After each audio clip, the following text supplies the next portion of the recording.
మీ అందరి కోసం నేను చేసే కర్రీస్ ఏమో కానీ, నా డైట్ సీరీస్‌లో ఉండే కర్రీస్ మాత్రం దొబ్బిపోతున్నాయి. యాక్చువల్లీ ఎడిటింగ్ కూడా జరగట్లేదనమాట. ఎన్ని వంటలు చేసి పెట్టానో డైట్ సీరీస్ అన్నీ కూడా. అవన్నీ పోస్ట్ చేయడానికి బేసిక్‌గా అందరికీ బాగా టేస్టీగా, రుచికరంగా, ఆకర్షణీయంగా కనిపించే ప్లేట్స్ చూడాలి అనుకుంటున్నారు. సో, అలాంటప్పుడు ఏంటి రెగ్యులర్ ఫుడ్డే పెట్టాల్సొస్తుంది. డైట్ ఫుడ్ మిస్ అయిపోతుంది. సో, దాన్ని కొంచెం పక్కన పెట్టేసి, ఈరోజు ఎలాగైనా కానీ నా డైట్ సీరీస్‌లోంచి ఒక టేస్టీ రెసిపీని మీ అందరి కోసం చూపించాలని డిసైడ్ అయిపోయా. సో, అందుకే పాన్ పెట్టేసా, అందులో మస్టర్డ్ ఆయిల్ ఏసేసా. దాని తర్వాత వన్ బై వన్ ఏం కావాలో అవన్నీ ఏస్తానండి. ఎందుకు ఆవేశపడిపోతారు? ఫస్ట్ అయితే మీరు గనక మన ఛానల్‌ని ఫస్ట్ టైమ్ చూస్తున్నట్టుంటే please show some love on me please. And please do subscribe Foodie Flavors. And previous వంటలేమన్నా ఉంటే చెక్ చేసేసేయండి అలాగా. ఓకేనా? Thank you. సో, ఆయిల్ వేడెక్కిన తర్వాత షాజీరా వేసేసేయండి. దాంతో పాటు 2 లవంగాలు, 2 ఇలాచీ, అలాగే కొంచెం ఒక 1 ఇంచ్ చెక్క వేసేసిన తర్వాత మంచిగా ఒక స్పైసీ లెవెల్స్‌కి తగ్గట్టుగా పచ్చిమిర్చి ఏసేసేయండి. దాని తర్వాత ఇక నేను ఫుల్ ప్లేట్ నిండా వెజ్జీస్ తీసుకున్నా. కనిపించిన వెజ్జీస్ అన్నీ వేసి పడేసాను. అవి కొంచెం, అవి కొంచెం, అవి కొంచెం అంటూ అన్నీ వేసా. క్యాప్సికమ్, సొరకాయ, బీరకాయ, beans and tomato, onion, broccoli, carrot and బంగాళదుంప. ఫేవరెట్ కదా మీకు? సో, అన్ని వెజ్జీస్ ఉన్నాయి ఇందులో. చక్కగా చేసుకోవచ్చు. ఫస్ట్ అయితే ఆనియన్స్ ఏసుకొని కచ్చపచ్చగా ఫ్రై చేసేసేయండి.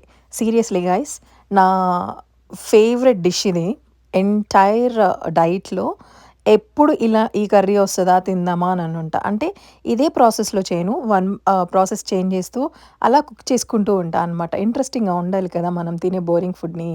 అందుకని అలా చేంజ్ చేసుకుంటూ ఉంటా అనమాట. వన్స్ ఆనియన్స్ వేసి కొంచెం కచ్చపచ్చగా వేయించేసిన తర్వాత టొమాటోస్ వేసుకోండి. అండ్ దాని తర్వాత కొంచెం పసుపు వేసుకోండి. చిన్న నిమ్మకాయ సైజ్ అంత అల్లం వెల్లుల్లి పేస్ట్ కూడా వేసేసుకొని చక్కగా ఫ్రై చేసేసేసేయండి. దీని తర్వాత వన్ బై వన్ వెజిటబుల్స్ అన్నీ వేసుకోండి. లైక్ ఫస్ట్ కొంచెం హార్డ్‌గా ఉండే వెజిటబుల్స్ ఏసేసేయండి. వేయంగాల్నే మగ్గిపోయేయి కాకుండా. క్యారెట్, బేసిక్‌గా ఏ వెజ్జీస్ అయినా త్వరగానే మగ్గిపోతాయి. సో, ఆయిల్ కొంచెం తక్కువ ఉంది కాబట్టి అడుగంటుతుంది. But no problem. మనం డైట్‌లో ఉన్నాం కాబట్టి అడుగంటినా, ఏదంటినా కానీ మనం కొంచెం లిమిట్ పోర్షన్సే తీసుకోవాలి కాబట్టి మైండ్‌ఫుల్‌గా వంటలు గూడా చేసుకోవాలి. So, one by one veggies అన్నీ ఇలా యాడ్ చేసుకుంటూ అండ్ చక్కగా మూత పెట్టేసేయండి. కొన్ని వెజ్జీస్ అయితే నేను యాడ్ చేయలేదు. లైక్ సొరకాయ, బీరకాయ అండ్ ఇవన్నీ చాలా త్వరగా ఈజీగా మగ్గిపోతాయని ఫస్టే యాడ్ చేయలేదనమాట. మూత పెట్టి అవి కొంచెం మగ్గిన తర్వాత సొరకాయ ముక్కలు, అలాగే బీరకాయ ముక్కలు ఇవి అండ్ తర్వాత క్యాప్సికమ్ కూడా చాలా ఈజీగా మెత్తగా అయిపోతుంది. సో, అందుకని అవి కూడా లాస్ట్‌లోనే వేసేసాననమాట. సో, వన్స్ ఇవి వేసుకొని చక్కగా ఫ్రై అవుతున్నప్పుడు అండ్ ఉప్పు అప్పుడే యాడ్ చేయకండి అబ్బా! అంటే లైక్ స్టార్టింగ్‌లోనే ఏసేసేయకండి. ఎందుకంటే ఆల్రెడీ ఆయిల్ తక్కువుంది. అడుగంటుతది. ఉప్పేస్తే ఆబ్వియస్‌లీ ఎలాంటి కూర అయినా కానీ, ఎలాంటి కూరగాయ అయినా కానీ అడుగంటుతది. మీరెవరైనా గమనించారా? గమనిస్తే చక్కగా ఫాలో అయిపోండి అదే. గమనించకపోతే ఈసారి గమనించి నేను చెప్తున్నాను కదా! ఈసారి నుంచి గమనించి ఉప్పనేది స్టార్టింగ్ వేయడం అనేది అవాయిడ్ చేయండి. సో, వన్స్ చక్కగా హాఫ్ మగ్గిపోయినాయి అనుకున్నప్పుడు మనం సాల్ట్ ఏసేసుకొని మళ్ళీ ఒకసారి చక్కగా కలిపేసేసేసేయండి. కలుపుకొని మూత పెట్టేసేసేయండి. అండ్ సిమ్‌లోనే పెట్టుకోండి ప్లీజ్. వెజ్జీస్‌లో ఓవర్ కుక్ అయినా ఆర్ ఎల్స్ బాగా హై ఫ్లేమ్‌లో పెట్టినా దాంట్లో ఉన్న న్యూట్రియంట్స్ అన్నీ పోతాయి. అండ్ డైట్ చేసి దాన్ని మనం తిని కూడా ఏం యూజ్ ఉండదనమాట. సో, ఎందుకు చెప్తున్నానో అర్థం చేసుకోండి. అండ్ వెయిట్ లాస్ అయ్యే వాళ్ళ తిప్పలు ఎలా ఉంటాయంటే కొంచెం చబ్బీగా నాలాగా లావుగా ఉండే వాళ్ళకే తెలుస్తదనమాట. ఆ బాధ ఎంతగా ఉంటుంది, ఎంత పెయిన్‌ఫుల్ ఉంటుంది. అండ్ ఈ ప్రాసెస్ కూడా vegetable process, cutting process or else సింపుల్‌గానే ఉంటాయి రెసిపీస్. బట్ దాని బ్యాక్‌గ్రౌండ్‌లో జరిగే వర్క్ మాత్రం హారిబుల్ అండ్ టైమ్ టేకింగ్ గూడా. బట్ తప్పదు కదా! So, yeah! కర్రీ కదా మనం రైస్‌లోకి తినొచ్చు, రోటీలోకి తినొచ్చు. అండ్ ఎప్పుడైనా జొన్న రోటి చెప్పినా ఆర్ ఎల్స్ నాకు రాగి రోటి చెప్పినా ఈ కర్రీ కానీ, ఇంకో 2, 3 కర్రీస్ చెప్తారు అది కానీ, అండ్ రైస్ చెప్పినప్పుడు ఇది కానీ, అండ్ 2, 3 వెరైటీస్ ఆఫ్ కర్రీస్ మార్చి మార్చి చెప్పి చేసుకోండి అని చెప్పి చాలా గ్రాంటెడ్‌గా ఇస్తారనమాట. వన్స్ వాటర్ కూడా ఇందులో యాడ్ చేసుకొని మంచిగా మూత పెట్టేసేసి బాగా ఒక 90% వరకు కుక్ అయ్యేలాగా చూసేసుకోండి. ఓకేనా? అండ్ దట్స్ ఇట్, కర్రీ అయిపోయింది.